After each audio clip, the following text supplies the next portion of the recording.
नमस्कार मैत्रिणींनो, आज मी करणार आहे मूग डाळीचा हलवा म्हणजेच मूग डाळीचा शिरा। तर त्यासाठी मी ही 1 वाटी मुगाची डाळ घेतली आहे आणि आता तिला एक अर्धा तासासाठी पाण्यात भिजत ठेवायचं आहे। आता हिला धुवून अर्धा तास पाण्यात भिजत ठेवते।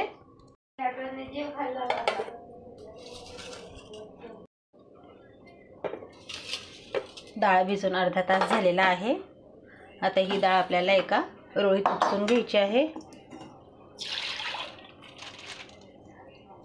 आणि हिचं पूर्णपणे पाणी नितरल्यावर हिला आपण एका कापडावर वाळवणार आहोत। हिचं पूर्ण पाणी नितरून जाऊ द्यायचं आहे।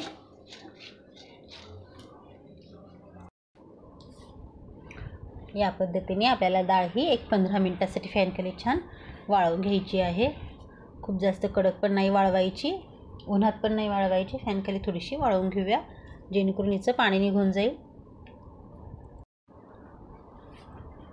डाळ आता चांगली वाळून गेली आहे, हिचं पाणी पण निघून गेलं आहे। आता आपण हिला गोळा करून घेऊया। आता ही डाळ आपल्याला एका कढईत गॅसवर छान गुलाबी रंग येईपर्यंत भाजून घ्यायची आहे। मीडियम फ्लेमवर भाजायची।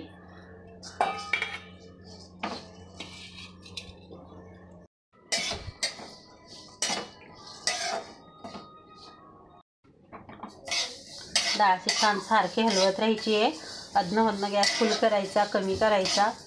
पाहू शकता छान आवाजही यायला लागला आणि खमंग भाजली गेली आहे। आता आपण हिला एका बाजूला काढून घेऊ।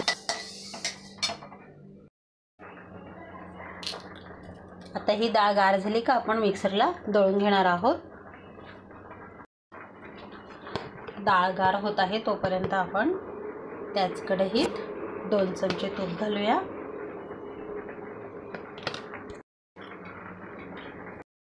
आता या 2 चमचे बाहोत याला छान भाजायचं आहे। याच्यासोबतच आपण 2 चमचे बेसनही घालणार आहोत। तूप आपल्याला अजून लागणार आहे पण आपण ते लागता टाकायचं आहे। रवा आणि बेसन अर्धवट भाजत आले का आपण दळून घेतलेली ही मुगाची डाळ टाकायची आहे आणि हिला पण आता आपण अजून भाजायचं आहे छान।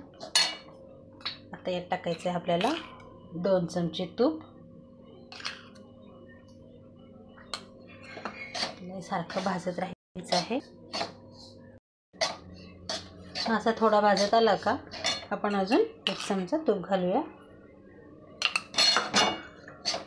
असं सारखं भाजत राहायचं आहे। याला आपण अजून 5 ते 10 मिनिटं भाजूया छान। आपण हे भाजत असतानाच दुसऱ्या स्टोववर आपल्याला एका पातेलीत 1 वाटी साखर, 1 वाटी पाणी टाकायचं आहे आणि साखर वितळेपर्यंत याला उकळून घ्यायचं आहे। साखरेचं पाणी उकळत असताना आपण त्यात केसरचे 1-2 धागे टाकून द्यायचे आहे आणि वेलची पुडही टाकून द्यायची आहे जेणेकरून ती छान उकळून जाईल आणि मस्त वास येईल।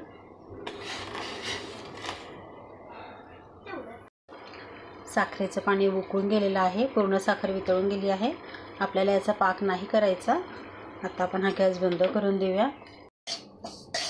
हे पीठ पण छान भाजलं गेलं आहे, खूप खमंग सुटलं आहे घरात। वा मस्तच।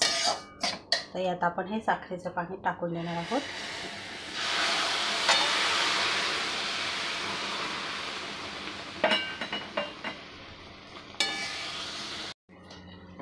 शिऱ्यात पाणी टाकल्यावर ते आटायला लागलं आणि आपल्याला शिरा जर कधी अजून थोडं मऊ हवं असेल तर आपण थोडंसं पाणी गरम करत ठेवायचं आहे।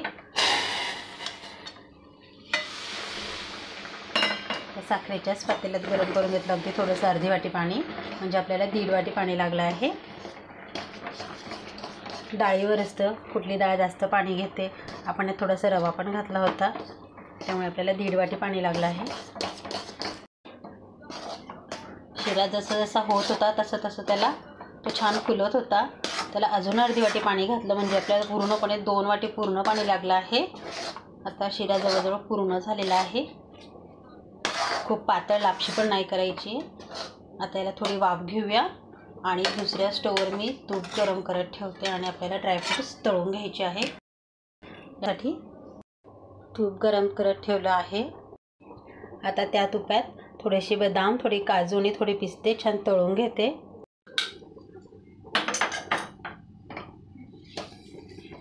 वा, खूप छान मस्त झाला आहे आपला मूग डाळीचा शिरा. शिरा आता पूर्णपणे तयार झालेला आहे. आता आपण ह्याला सर्विंग बाउलमध्ये काढून घेऊया. मूग डाळीचा शिरा आता रेडी झालेला आहे. आजच्या मूग डाळीच्या शिऱ्याची रेसिपी आवडल्यास लाईक करा, शेअर करा, सबस्क्राईब करा, कमेंट करायला विसरू नका. चॅनलला नवे असाल तर पटकन सबस्क्राईब करा, जेणेकरून तुम्हाला अशाच नव्या जुन्या रेसिपी पाहायला मिळतील. थँक्यू. तर मुलं वाट पाहताय, चला तर आता पटकन सर्व करूया. तुम्ही पण बनवा आणि असं छान शिऱ्याचा आस्वाद घ्या. Bye bye.